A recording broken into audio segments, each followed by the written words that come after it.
کہ جب ہم سرکار دو عالم صلی اللہ علیہ وسلم حبیب کبریا محمد مصطفیٰ الصادق الوعد الامین، وہ صداقتوں کا مجسمہ، وہ صداقتوں کا امین، اللہ نے جسے صادق بنا کے بھیجا، صدق دے کے بھیجا، جو صدق لایا، اور سب سے پہلے صدق لانے والا محمد عربی صلی اللہ علیہ وسلم، اس کی صداقت کا آئینہ اگر ہم دشمن کو دکھلانا چاہیں تو اب ان باتوں پہ ذرا غور کریں جو 1400 سال پہلے حضور نے فرمائی۔ اب ان کو دو حصوں میں بھی آپ تقسیم کر سکتے ہیں، اس کو کہتے ہیں علامات صغرا اور علامات کبرا۔ اچھا، کسی جگہ علماء سے بھی اختلاط ہو جاتا ہے کہ کبرا کو صغرا میں ذکر کر بیٹھتے ہیں اور صغرا کو کبرا میں ذکر کر بیٹھتے ہیں، تو یہ کوئی ایسی بات نہیں ہوتی، صرف ذکر کی ترتیب میں ایسی بات ہو جاتی۔ جیسے آپ مثلا 10 دواؤں کے نام لینے شروع کریں تو کبھی ایسا بھی ہوتا ہے کہ اہم دوائی کا نام آپ نے بعد میں لے لیا اور کم اہم کا آپ نے پہلے لے لیا۔ مقصد تو یہ تھا کہ ان 10 ایٹم آپ نے پورے بیان کر دیے۔ تو اب جناب دیکھیں کہ حضور صلی اللہ علیہ وسلم نے ایک خبر دی، آپ نے فرمایا ان تلد الامۃ ربتہا، فرمایا ایک وقت آئے گا علامات قیامت میں سے ایسا ہوگا کہ کنیزیں جو ہیں اپنی مالکن کو جینیں گی۔ کیا مانا یہ ہے کہ کنیز ہے لیکن اس کے بطن سے جو پیدا ہوئی ہے وہ سردار بن گئی، غلام ہے، اس کے پیٹ سے پیدا ہونے والا جو ہے وہ حاکم بن گیا۔ یعنی جو لوگ غلام تھے ان کے بطن سے پیدا ہونے والے لوگ جو ہیں، جو کنیز ہیں، مالکن نہیں، کنیز کے پیٹ سے پیدا ہونے والی مالکن بن گئی۔ اور اسی طرح حضور نے فرمایا وفات نورات رائی الشات، ایسے لوگ جن کے گلے میں بدن پہ کپڑے نہیں ہوں گے، پاؤں میں جوتا نہیں ہوگا، بکریاں چرانے والے ہوں گے۔ وقت آئے گا یتطاولون فی البنیان، بلڈنگوں کی بلندی پہ فخر کریں گے، وہ کہے گا میری بلڈنگ دیکھو کتنی بڑی ہے، میں نے کتنا بڑا ٹاور بنایا ہے، یہ دیکھو میرے اب برج کتنا بڑا ہے۔ 1423 سال پہلے آپ ذرا اندازہ کریں، سوچتے جائیں ایک ایک بات جو صادق الامین نے فرمائی ہے۔ آپ نے فرمایا کہ وہ بلڈنگوں کی بلندی میں فخر کریں گے، اور اس کے بعد حضور نے فرمایا صلی اللہ علیہ وسلم نے کہ یکسر الزنا، زنا عام ہو جائے گا۔ ذرا غور کریں، دوڑائیں، نظر دوڑائیں، کیبل کی جتنے چینل چل رہے ہیں ان پہ نظر دوڑائیں، اور جو کچھ ہو رہا ہے دنیا میں اس پہ بھی نظر دوڑائیں۔ آپ نے فرمایا زنا عام ہو جائے گا۔ اس کے بعد حضور نے فرمایا کہ شراب نوشی، مے نوشی جو ہے وہ عام ہو جائے گی، اور بعض میری امت کے لوگ شراب پئیں گے لیکن نام بدل دیں گے، اس کا نام شراب نہیں ہوگا، خمر نہیں ہوگا، وائن نہیں رکھیں گے، کوئی اور رکھ لیں گے، وسکی رکھ لیں گے، چیمپئن رکھ لیں گے، کوئی اور نام تجویز کر لیں، کوئی نام ہی بدلنا ہے شراب لیکن نام بدل دیا اس کا۔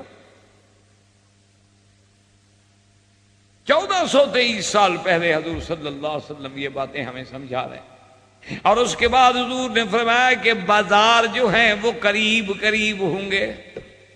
کیا مانا؟ پہلے زمانے میں تو یہ تھا نا کہ کبھی سال کے بعد ایک بازار مینا میں لگ گیا، بس باقی تو کچھ نہیں۔ کبھی سوق اوقاز لگ گیا، ایک میلہ لگا، ایک بازار لگ گیا، میلہ ختم، بازار ختم، بازار ہے ہی نہیں۔ فرمایا کہ بازار قریب ہو جائیں گے۔ اور اس کے بعد حضور نے فرمایا کہ لوگ مسجدوں میں امام اس کو بنائیں گے جس کی شکل اچھی ہو یا آواز اچھی ہو۔ ایک ایک چیز پہ غور کرتے ہیں۔ آج سب سے پہلے یہی دیکھا جاتا ہے، یار آواز کیسے ہے؟ آواز اچھی ہے، بڑا اچھا پڑتا ہے، خوبصورت پڑتا ہے، چاہے وہ آیت ایک پہ عمل نہ کرتا ہو، صرف ہم نے یہ دیکھنا ہے کہ آواز اچھی ہے، پڑھتا اچھا ہے۔ اسی طرح حضور صلی اللہ علیہ وسلم نے فرمایا کہ لوگ مسجدوں کی زینت پہ فخر کریں گے۔ وہ کہے گا دیکھو جی میں نے جناب مسجد بنائی ہے، حضرت آپ آگے دیکھیں تو صحیح نا، ایسا جناب میں نے مینا کاری کا کام کیا ہے، سونے کا کام ہے، شیشے کا کام ہے، اور جناب میں نے اس پہ کروڑوں روپے لگا دیے۔ فرمایا مسجدوں کی زینت پہ فخر کریں گے، عبادت پہ نہیں، نماز پہ نہیں، مسجد خوبصورت بنائی۔ ہم نے جناب دروازے جو ہے نا وہ تو ساگوان کے لگائے، اور میں آپ کا ممبر جو ہے وہ تو ہم نے سندل کی لکڑی استعمال کی۔ اسی طرح حضور نے فرمایا کہ وقت آئے گا مسجدوں کو بطور راستہ استعمال کیا جائے گا۔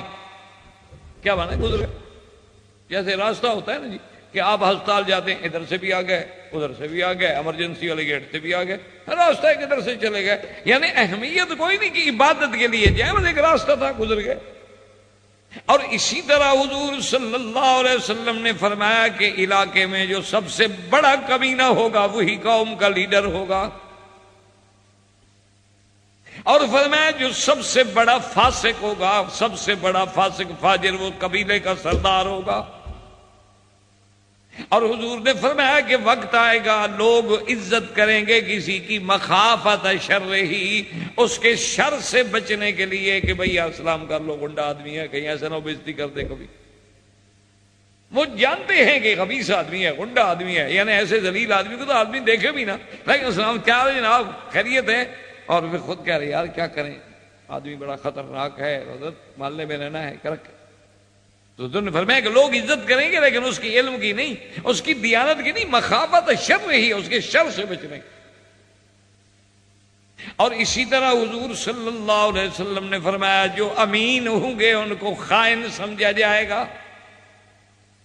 اور اسی طرح حضور نے فرمایا کہ جب امور جو ہیں نااہل لوگوں کے سپرد ہو جائیں گے، نااہل کیا مانا کہ جیسے اب آپ مجھے کل بٹھا دیں اسپتال میں کہ جی مریض دیکھو، تو بات ہے کہ میں اس مسئلے میں نااہل ہوں، تو ہمارے ہاں بھی یہ تو ہم نے اپنے آنکھوں سے دیکھا ہے نا جی کہ اکثر ہمارے ہیلتھ منسٹر وہ بنتے ہیں جو خود بیمار ہو، جو خود مریض ہو نا جی اس کو ہیلتھ منسٹر بنا دیا جاتا ہے۔ ایک سیاسی رشوت ہوتی ہے، کسی بہانے اس کا علاج ہو جائے گا، باہر کے ملکوں میں جائے گا، وزارت کے خرچے سے سب کچھ اپنا چیک اپ وغیرہ بھی کرا لے گا، وہ خود بیمار ہے تو صحت کے محکمے کو کیسے سنبھالے گا بھائی؟ جو خود قانون نہ جانے وہ وزیر قانون بنا دو، جس نے خود مکھی نہ ماری ہے اس کو وزیر دفاع بنا دو، نتیجہ کیا نکلے؟ جو خود عالم نہ ہو، جو خود مقام افتاء پہ نہ ہو اس کو مفتی بنا دو، تو یہ علامات ہے قیامت۔ اور اسی طرح حضور نے فرمایا یقل العلم، علم اٹھ جائے۔ اب آپ اندازہ کریں آج انگلیوں پہ گنے جا سکتے ہیں حیا کبار العلماء میں کتنے علماء ہیں، اللہ ان کو سلامت رکھے۔ مشائخ حرمین میں کتنے ہوں گے؟ 2 4 5 10 20 بس، یعنی علم اٹھ جائے گا، بہت تھوڑا رہ جائے گا۔ اور حضور نے فرمایا کہ لوگ کم عمر لوگوں سے جا کے علم حاصل کرنے کی کوشش کریں گے۔ کم عمر کیا بنا کہ ابھی تو خود تجربے کار نہیں ہوا، ابھی تو خود پڑھا کے اس مقام پہ نہیں پہنچا، اور آپ اس سے پوچھیں گے تو آپ کو کیا پڑھائے گا؟ اور اسی طرح حضور نے فرمایا کہ میری امت کی عورتوں کا یہ عالم ہوگا رب کاسیات عاریات، کہ لباس پہنا ہوا ہوگا لیکن عریانی کی حالت ہوگی۔ کیا مانا؟ خفیف لباس، اتنا باریک لباس ہے کہ بدن کا ایک ایک عضو نظر آ رہا ہے، یا اتنا ٹائٹ لباس ہے کہ بدن بالکل الگ الگ نظر آ رہا ہے۔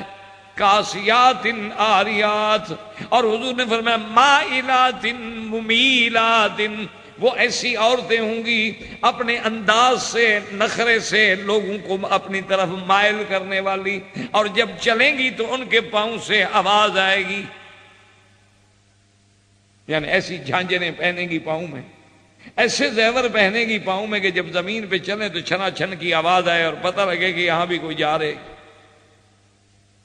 اور اسی طرح حضور نے فرمایا کہ میری امت کے مرد ریشم پہنیں گے۔ آج دیکھیں ہر آدمی حریر حریر حریر ریشم پہ کیچے لگا ہوا۔ اور اسی طرح حضور نے فرمایا کہ میری امت کے لوگ جو ہیں وہ گانے بجانے کو جائز سمجھیں گے۔ آج کل آپ پڑھتے ہیں ان اخباروں میں کہتے ہیں جی موسیقی تو ہماری روح کی غذا ہے، یعنی گانے والیاں کہتی ہیں جی میں جو گاتی ہوں میں اس کو گانا سمجھ کے نہیں، میں تو عبادت سمجھ کے گاتی ہوں۔ یعنی آپ اندازہ فرمائیں کہ 1400 سال پہلے، اور حضور صلی اللہ علیہ وسلم نے فرمایا کہ ارض حجاز میں پانی بھی ہو جائے گا، درختوں کی بھی کثرت ہو جائے گی، اور اسی طرح حضور صلی اللہ علیہ وسلم نے فرمایا کہ میری امت پہ ایسا وقت آ جائے گا یتحارجون کما یتحارج الحمر، لوگ ایسے زنا کریں گے، لواطت کریں گے جیسے گدھا گھوڑا کرتا ہے، حیا نہیں۔ حضور نے فرمایا ایسا وقت آئے گا میری امت پہ کہ بیوی کی اطاعت ہوگی، ماں کی نافرمانی ہوگی،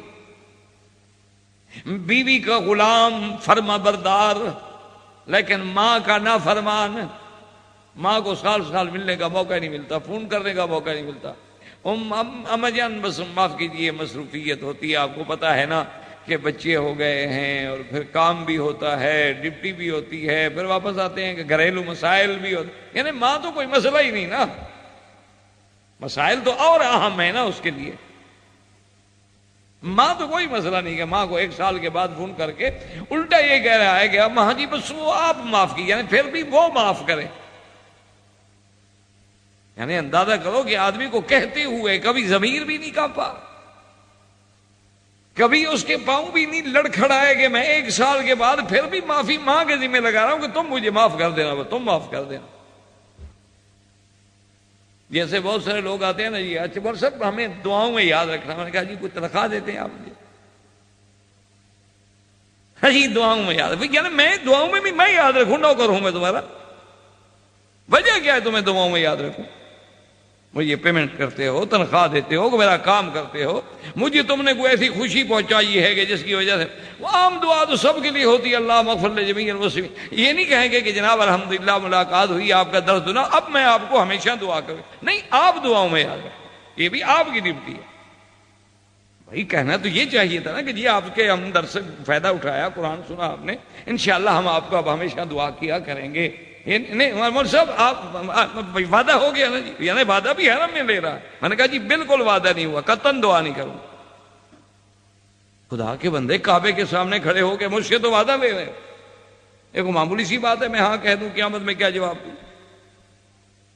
تو اس لیے آپ اندازہ کریں حضور صلی اللہ علیہ وسلم، اب ایک ایک چیز پہ ذرا غور کریں اور اس کے بعد دیکھیں۔ اب آپ چونکہ پڑھے لکھے، حضور نے فرمایا کہ ایک وقت آئے گا کہ ساری کفر کی قوتیں مل کر میری امت پہ ایسے ٹوٹ پڑیں گی جیسے ایک بڑے پیالے میں کھانا رکھا اور بھوکے ٹوٹ پڑتے ہیں۔ آج ایمان سے دیکھیں وہ نقشہ سامنے ہے کہ تمام کفر کی قوتیں مشرق میں ہیں، مغرب میں ہیں، شمال میں ہیں، جنوب میں ہیں، ہنود میں ہیں، یہود میں ہیں، سب کٹھی ہیں کہ مسلمان غلط ہے، مسلمان غلط ہے، یا داڑھی والا غلط ہے، مسلمان غلط۔ اور اسی طرح باقاعدہ حضور نے فرمایا حدیث مبارک میں کہ ایک وقت آئے گا محاصرہ ہوگا عراق کا، نام لیا حضور نے۔ اس کے بعد فرمایا پھر اردن کا، شام کا، فلسطین کا، لبنان کا محاصرہ ہوگا۔ اس کے بعد حضور نے فرمایا کہ ایک میدان جنگ جو ہے اس جنگ کا نام ہوگا ہر مجدون، اس کو کہیں گے الحرب ہر مجدون۔ اور یاد رکھیں یہ ہر مجدون جو ہے اس کو عیسائی بھی مانتا ہے۔ لیری باسل ایک بڑی مصنفہ ہے، امریکن ہے، اس کا نام ہے لیری باسل۔ اس نے باقاعدہ اپنی کتاب میں لکھا ہے کہ ہمارے 7 پریزیڈنٹ جو ہیں وہ اس بات پہ یقین رکھتے ہیں کہ جو سرکار دو عالم صلی اللہ علیہ وسلم کی کتابوں میں اشارہ ملتا ہے ہر مجدون کی لڑائی کا، وہ ہوگی ہر مجدون۔ پتہ ہے کس کو کہتے ہیں؟ ہر کہتے ہیں پہاڑ کو، مجدون اصل میں مجیدو نام ہے وادی فلسطین کا، اسی کو کوئی ہر مجدون کہہ دیتے ہیں، کوئی ہر بے مجیدو کہہ دیتے ہیں۔ اور اسی طرح حضور صلی اللہ علیہ وسلم نے فرمایا کہ پھر ایک میدان جنگ اور بھی بنے گا جس کو وامے کو دابق کہتے ہیں، اور وہ شام کے علاقے میں اور دمشق کے علاقوں میں ہوگا۔ اب آپ ذرا آنکھوں میں بالکل تصور کریں کہ 1423 سال پہلے جو حضور نے فرمایا ہے کیا وہ نقشہ آ رہا ہے آنکھوں کے سامنے کہ نہیں؟ اور حضور صلی اللہ علیہ وسلم نے فرمایا کہ پھر اہل روم سے مسلمانوں کی صلح ہوگی۔ اہل روم سے مراد کیا؟ عیسائی، عیسائی کسی کا کوئی ہو، کسی ملک میں رہنے والا، ان میں صلح ہوگی۔ وہ صلح کر کے مسلمان اور عیسائی ایک طرف ہوں گے، پھر ایک بہت بڑی جنگ ہوگی۔ یہاں وضاحت نہیں آئی کہ وہ جنگ کس سے ہوگی، کس قوم سے ہوگی، اس کا ذکر نہیں آیا۔ یہ تو آیا کہ مل کر مسلمان بھی ہوں گے، عیسائی بھی ہوں گے، یہ مل جائیں گے، ملنے کے بعد لڑائی لڑیں گے۔ اور اس کے بعد بھی حضور نے فرما دیا کہ پھر اس لڑائی کے بعد وہ جو ہے اپنا